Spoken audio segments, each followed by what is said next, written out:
And as to the question of the election, I'm very concerned. I'm very, very, very concerned. And I don't understand, I guess I do understand why the institutional Republican Party in Washington hasn't done more to secure elections.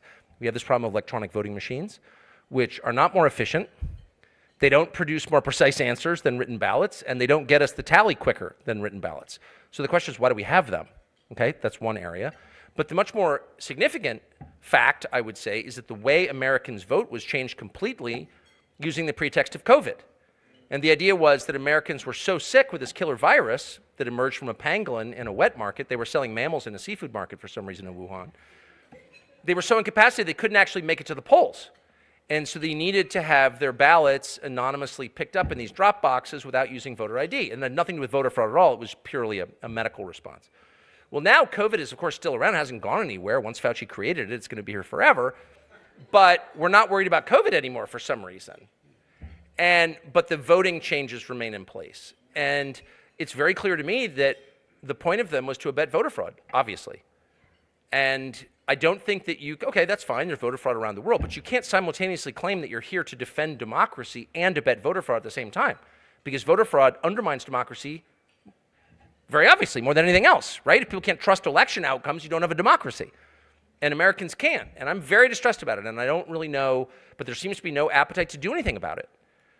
I mean, one of the things, and I won't go on, it's the last thing I'll say, but the question of voter ID is not a question in most civilized countries. France, for example. You don't have an ID, you can't vote. I mean, because how do we know who you are? And we take elections seriously. Even in France, primitive, stinky France takes elections so much more seriously than we do. It's shameful to me as an American. And so, but we were told you can't do that because African Americans just don't have IDs. Really?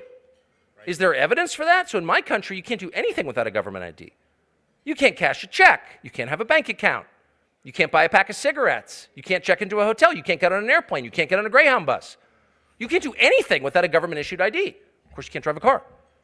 And so some enterprising independent journalists went out and tried to get the numbers on this. And it turns out nobody doesn't have a government ID. If you don't have a government ID in the United States, that means you can have no contact with government. You get nothing from government. You don't exist in the eyes of the government without a government ID.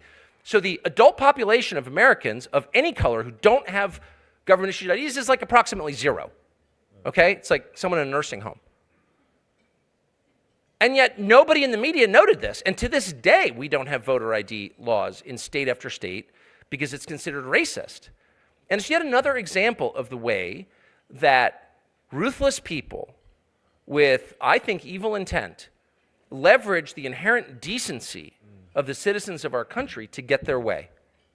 If they said, we're just going to commit voter fraud, and if you don't like it, we're going to shoot you, the people of the United States would rise up as one and put them down. But instead they say, you are a bad person if you ask questions, you're a racist. Well, no decent person wants to be a racist, including me. That's awful. I think God created every person with identical moral value. Identical. We are all creations. That's my view. So racism is like abhorrent to me. So I don't want to be called racist, and neither is anyone else in my sweet country, because Americans are really decent people. So that claim right there is enough to shut down the opposition sufficient to roll over it. And that is exactly what's happened. And I hope we're at a point where we just stop taking them seriously. These are people who don't care about the meaning of words, who will accuse you of abetting a mass shooting because you think your country has too many illegal aliens. Like, it's freaking insane. So obviously they don't really mean it. They don't really care. They just want you to be quiet because you're inconvenient. And my strong advice to you is don't be quiet. Because if you're quiet, I mean,